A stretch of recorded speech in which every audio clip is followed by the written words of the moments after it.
नमस्कार, मेरा नाम है ओम प्रकाश यादव और आप देख रहे हैं वॉइस ऑफ रिपब्लिक। 2011 के सेंसस के हिसाब से इस देश में तकरीबन 6,49,000 गांव हैं, जिसमें 5,93,000 गांव चिरागी हैं, यानी वहां लोग रहते हैं। ये आंकड़े कुछ बढ़ सकते हैं क्योंकि 2021 में सर्वे नहीं हो पाया था। बहरहाल वो इम्पोर्टेंट नहीं है। इम्पोर्टेंट आज हम इस विषय पर बात करने बैठे हैं कि इस देश में जितने मंदिर, मस्जिद और चर्च हैं, जिसके लिए रोज झगड़े होते रहते हैं, और इन मंदिर, मस्जिदों और चर्च के पास जितनी संपत्ति है,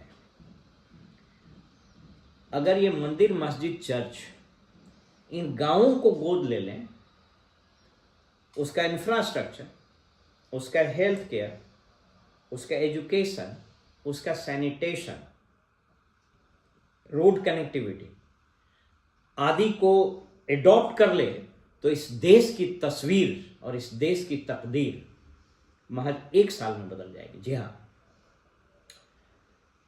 पायोनियर में छपे इस खबर के अनुसार NSSO सर्वे में पाया गया कि टेम्पल इकोनॉमी इस देश का लगभग 3.02 लाख करोड़ रुपया का है। मैंने आप इसको समझ लीजिए, लगभग 3 लाख करोड़ रुपया का। बिहार सरकार के बजट से ज्यादा। बिहार सरकार का बजट 2,77,000 करोड़ रुपया है। इसमें कुछ और बड़े जबरदस्त आंकड़े हैं। 2022-23 में इस अखबार के अनुसार सेंट्रल गवर्नमेंट का रेवेन्यू इस टेम्पल से 19,34,000 करोड़ रुपया था, जिसमें मात्र 6 टेम्पल से 24,000 करोड़ रुपए की वसूली हुई थी। IIT बॉम्बे के कुछ पूर्ववर्ती छात्रों ने एक सर्वे किया था, तो उसने पाया कि इस देश में तकरीबन 6.5 लाख, कहीं पर 7 लाख लिखता है, 6.5 लाख मंदिर हैं, यानी जितना गांव है उतना मंदिर है। पायोनियर के हिसाब से इस देश में लगभग 7 लाख मस्जिद भी हैं, यानी करीब 6.5 लाख मंदिर और 7 लाख मस्जिद। इसलिए जो लोग कहीं पर ये कॉन्ट्रडिक्शन करते हैं कि मंदिर ज्यादा है, तो मैं इस बात को नहीं कह रहा हूं कि कोई अच्छी बात है। हमारी टीम ने कुछ मंदिरों और कुछ मस्जिदों के रिकॉर्डिंग आपको सिर्फ पटना में दिखाया है कि कहां कहां किस किस जगह पर मंदिर बने हैं, मस्जिद बने हैं, और अधिकांश जगहों पर उसके कारण ट्रैफिक डिसरप्ट होता है।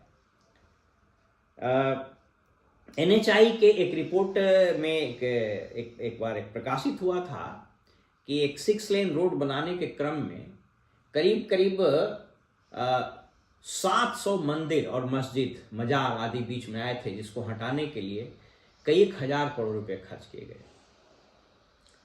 कुछ आंकड़े इस डेली पायनियर में दिए गए हैं। तिरुमला तिरुपति में लगभग 3,000 करोड़, वैष्णो देवी में 2,000 करोड़, अंबाजी में 4,100 करोड़। एक कंजर्वेटिव फिगर के अनुसार केरला का जो पद्मनाभ स्वामी मंदिर है, उसमें लगभग $1 ट्रिलियन का वेल्थ है। $1 ट्रिलियन का मतलब लगभग 85 लाख करोड़ रुपए का। कदाचित यही कारण रहा है कि इस देश में विदेशी आक्रांता जब भी आते थे तो मंदिरों पर वो अटैक करते थे। बहरहाल मेरा वो विवेचना का विषय नहीं है। मेरे विवेचना का विषय कुछ दूसरा। पहले कुछ आंकड़ों को आप देख लीजिए।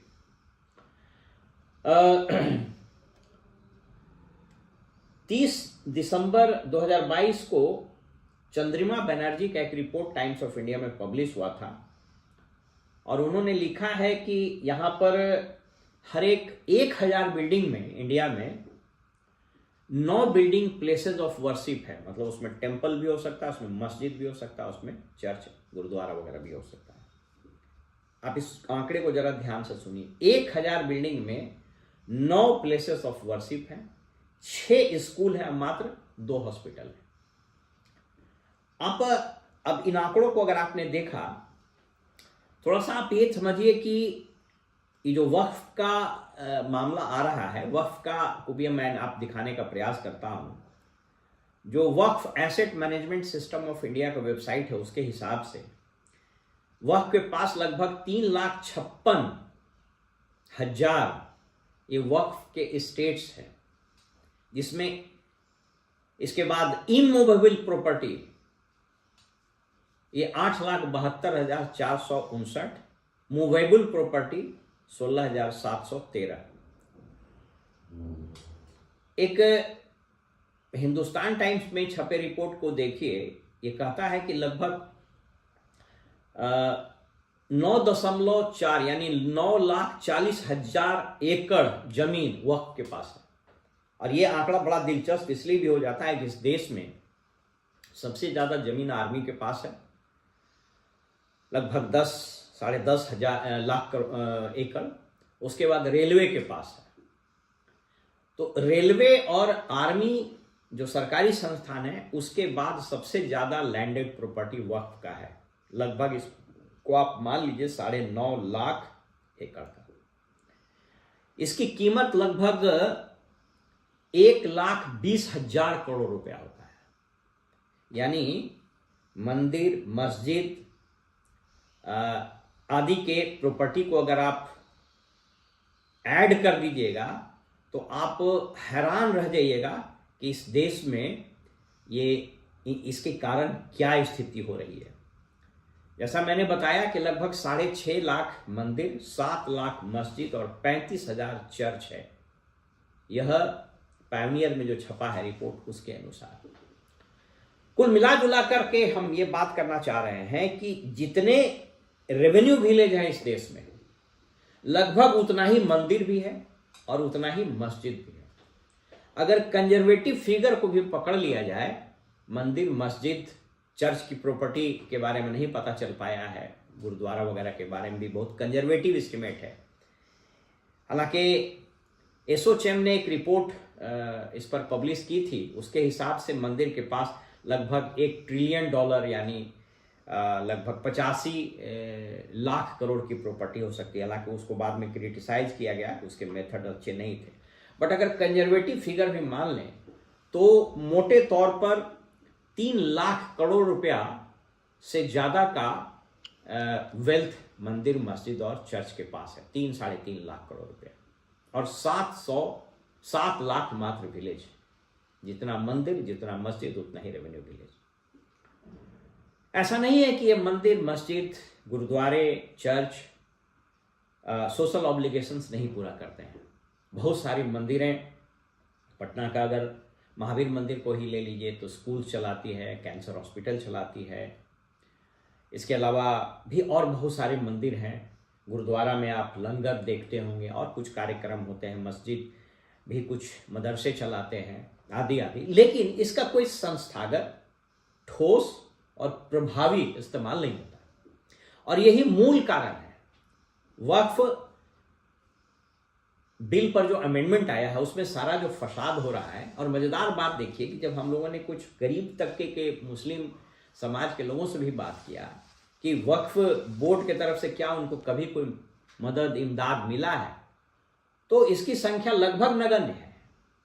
और उसमें सब जगह, चाहे वो रिलीजियस हिंदू मंदिर न्यास बोर्ड हो, धार्मिक न्यास बोर्ड हो, या वक्फ बोर्ड हो, या इस तरह के इवेंट गुरुद्वारों में भी मोटे तौर पर वही स्थिति है। देखते हैं शिरोमणि गुरुद्वारा प्रबंधक कमेटी में कितने तरह का राजनीति होता है, कितने लोग मर्डर हो जाता है, वगैरह वगैरह। तो यह सारा धंधा इसलिए है कि ये 3-3.5 लाख करोड़ रुपया का कंजर्वेटिव फिगर के हिसाब से प्रॉपर्टी है, सारा खेल।